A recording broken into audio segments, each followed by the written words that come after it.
Something is living in my house. I've lived in this house for 3 years, and I want to say something very clearly before I start. I don't believe my house is haunted. There are no ghosts, no cold spots, no whispers calling my name. What's here is worse, because whatever it is, it's alive. Pause 4 seconds. Part 1. The house I thought I-K-N-E-W, the house itself is ordinary. 1 floor, 2 bedrooms. A narrow hallway that creaks when you walk too fast. Nothing about it feels old. Nothing about it feels special. That's why it took me so long to notice. The first few months were quiet, peaceful, even. I slept well, no nightmares, no strange feelings.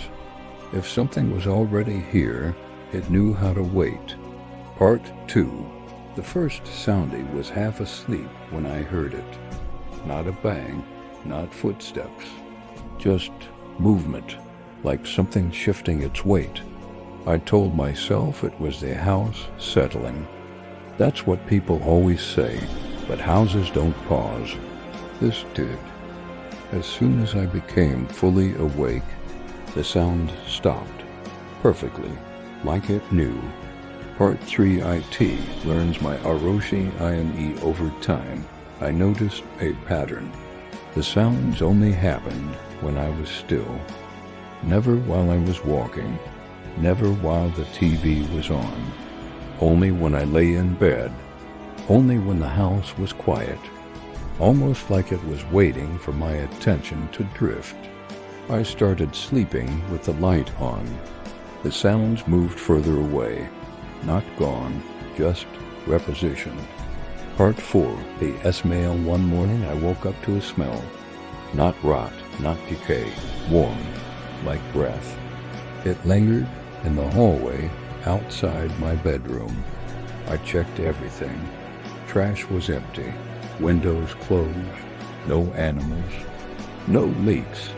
By the time I returned from the kitchen, the smell was gone, but the air felt disturbed, like something had just passed through. Part 5. The space that shouldn't exist. There is a small storage space above the ceiling. Not a full attic, just enough room for insulation and wiring. I didn't know about it until the sounds started coming from above me. Light scraping, soft pressure, as if something was testing the ceiling. I climbed up once, just once. There were marks, not footprints, drag marks, like something had pulled itself across the insulation. There was no dust on them. They were recent. Part 6. It starts to move when I do. After that, the behavior changed. If I stood up at night, I heard movement too, always a few seconds behind me, like it needed time to react. I'd walk to the kitchen, then a faint shift behind the walls. I stopped walking, so did it. We learned each other's timing. Part 7. The BR regime. The breathing started on a Tuesday. Slow, careful, too controlled to be accidental. It came from inside the walls, not pipes, not vents. Breathing has rhythm, and this rhythm adjusted when I held my own breath. I tested it. I stopped breathing. So did it. Then, after a few seconds, it exhaled first. Part 8. IT knows where I am. He stopped moving around the house at night. Stayed in my bedroom. Door locked. Lights on. Still, the sounds followed me. Always stopping directly outside the room I was in. Never entering. Just waiting. Like it was learning where I felt safest. Part 9. The night I spoke, you don't know why I did it. Fear makes you do strange things. I whispered, I know you're there. The house went completely silent. No settling. No distant noise. Then, from the wall behind my bed, a slow, deliberate scrape. Straight down. like something lowering itself to listen. Part 10. The shape in the DARK one night. During a power outage I saw it. Not fully, just enough. The darkness near the hallway wasn't empty. It had depth, thickness, like a shape standing perfectly still, blocking light that shouldn't have been blocked. When the power came back, the hallway was empty, but the air felt compressed, like something had just pressed itself flat against the wall. Part 11, IT starts to IMIT AT after that. Things got worse. I heard footsteps. My footsteps. Same weight, same pace, but coming from the wrong direction. Once, I heard my own cough from inside the house while I was standing perfectly still. That's when I realized it wasn't just living here, it was studying. Part 12, why I can't leave. People ask why I don't move. I tried. Every time I packed a bag, the sounds got closer, more aggressive, like it knew what I was planning, like it didn't want to be left alone, or worse, didn't want to be abandoned. Part 13. The worst RELIZATO. Here's the part that keeps me awake now.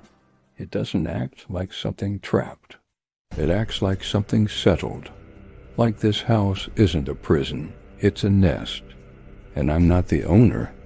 I'm the constant. Final confession. Why I'm telling you TCIS that night, I woke up to breathing beside my bed. Not inside the walls. Not above me. Beside me. I didn't look. I didn't move. I just listened. And whatever it was breathing in sync with me, as if it had finally learned how. Long silence, 8 to 10 seconds.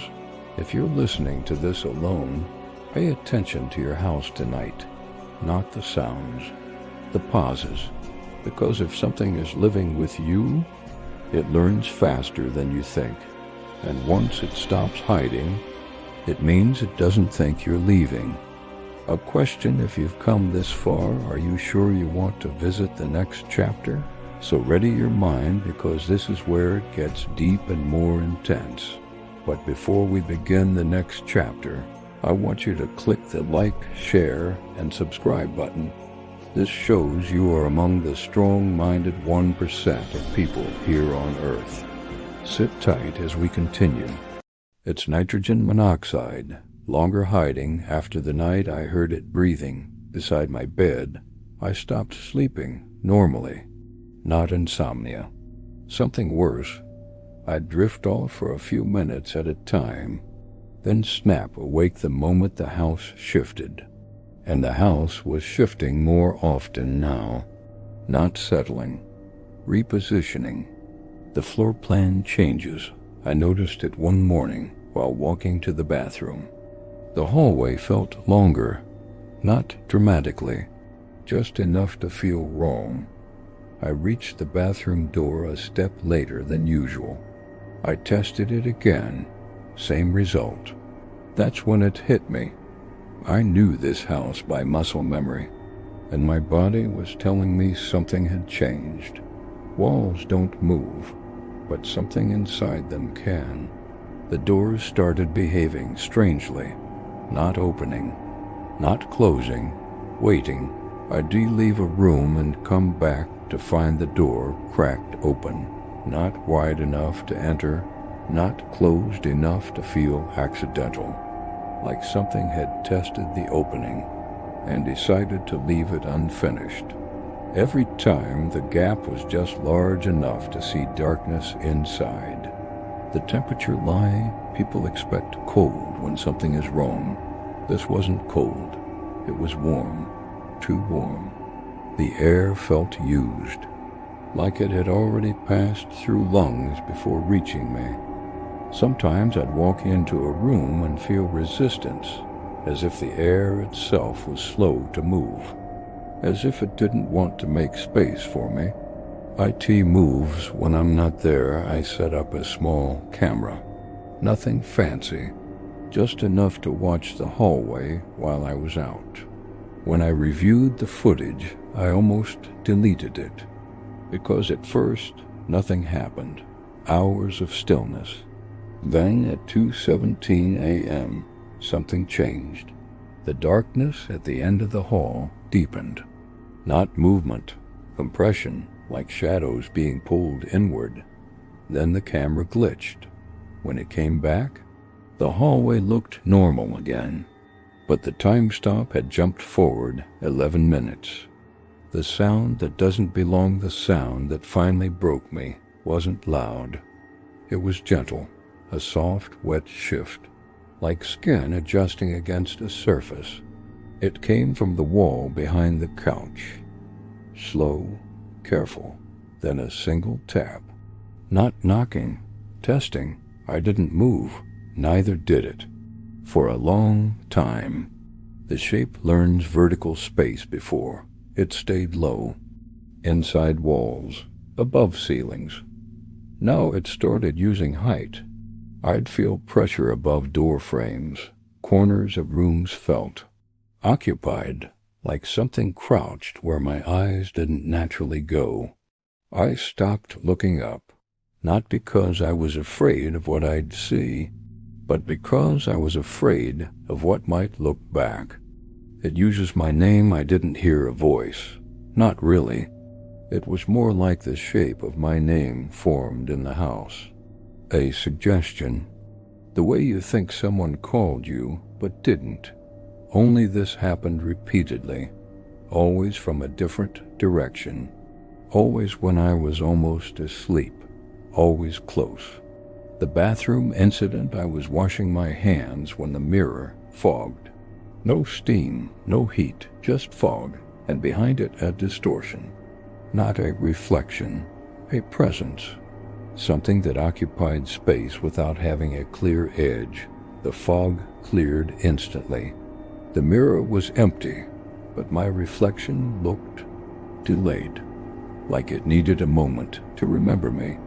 Why I stopped calling for help, I did try to tell someone. Once, they stayed the night. Nothing happened. No sounds. No movement. The house was perfect. Too perfect. When they left, the activity resumed immediately. More aggressive. Like punishment. That's when I understood. It didn't want witnesses. It wanted routine. IT reacts to my THOGT's. This is the part that sounds insane. But I need you to understand. I stopped reacting out loud, stopped moving suddenly, stopped acknowledging it, and somehow it adjusted anyway, as if my intent was enough, as if it didn't need sound. Only attention. The night it touched the bed, the mattress dipped.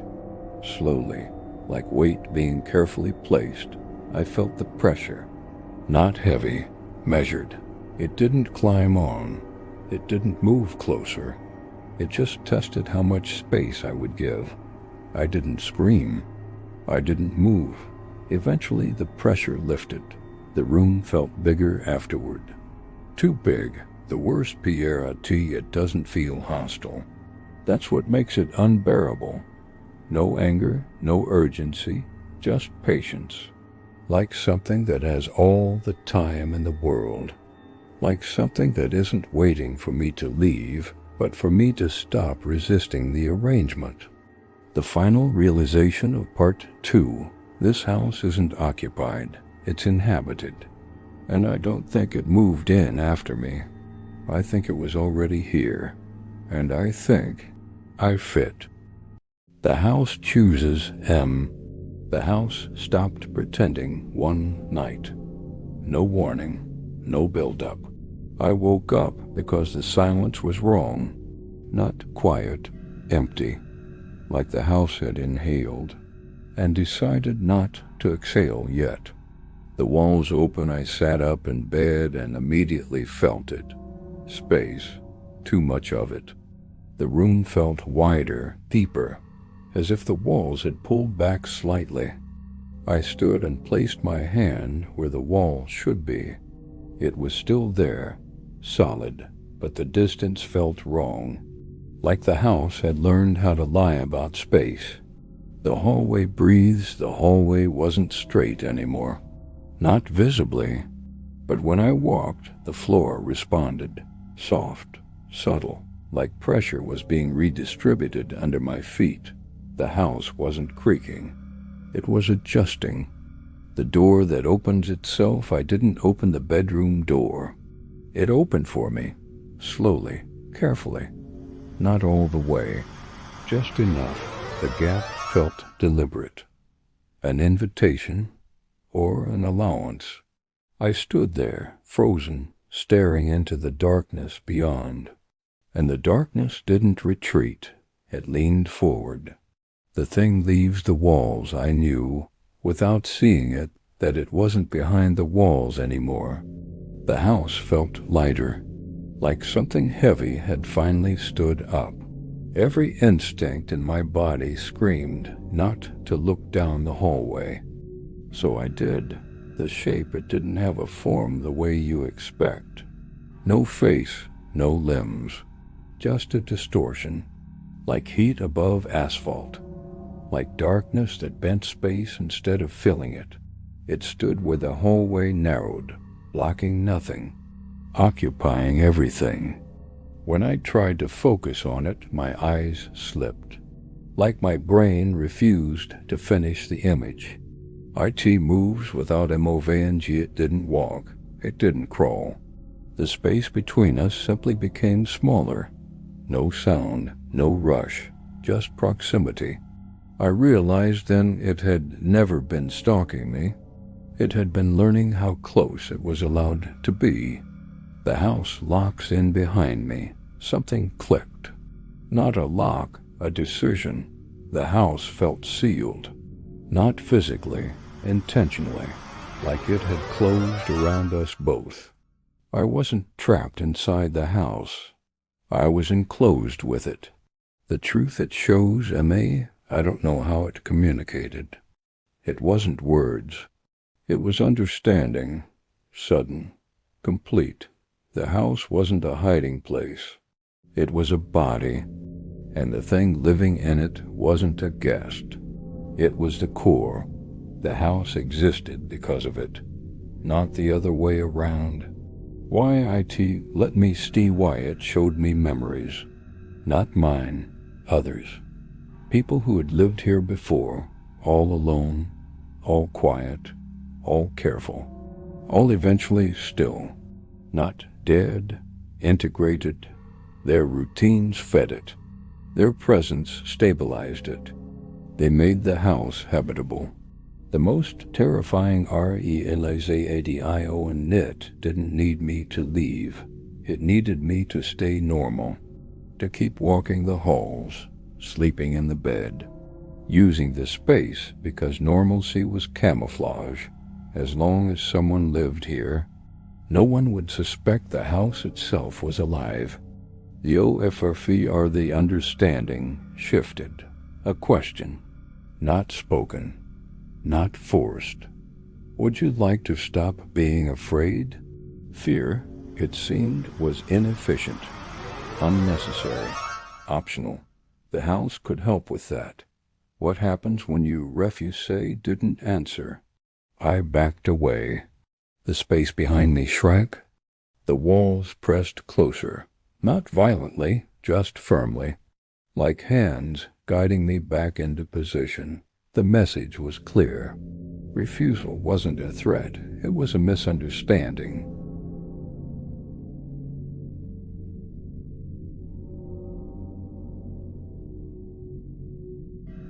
Breathing steady, mine, and something else's, in the walls, in the floor, in the ceiling, all sensed. The morning after morning came, sunlight, birds, normal. The house felt satisfied, like a system that had reached equilibrium. Nothing moved, nothing tested, nothing followed. I almost believed it was over. Why I'm still here, I've tried to leave since then. Not physically, mentally, emotionally. But every time I imagine life somewhere else, the house tightens. Not painfully, reassuringly, like a reminder. This is where you fit. The final confession: I don't listen for sounds anymore. I listen for absence, because when the house is too quiet, it means it's paying attention. And tonight, as I record this, the walls feel closer than usual, which means it knows I'm telling you. The last thing you need to know if you're listening to this and thinking my house doesn't do that. Good. That means it hasn't finished learning yet. But if tonight your home feels a little tighter, if the air feels used, if the silence waits for you to move first, don't panic. Just understand this. Houses don't choose everyone, but when they do, they don't let go.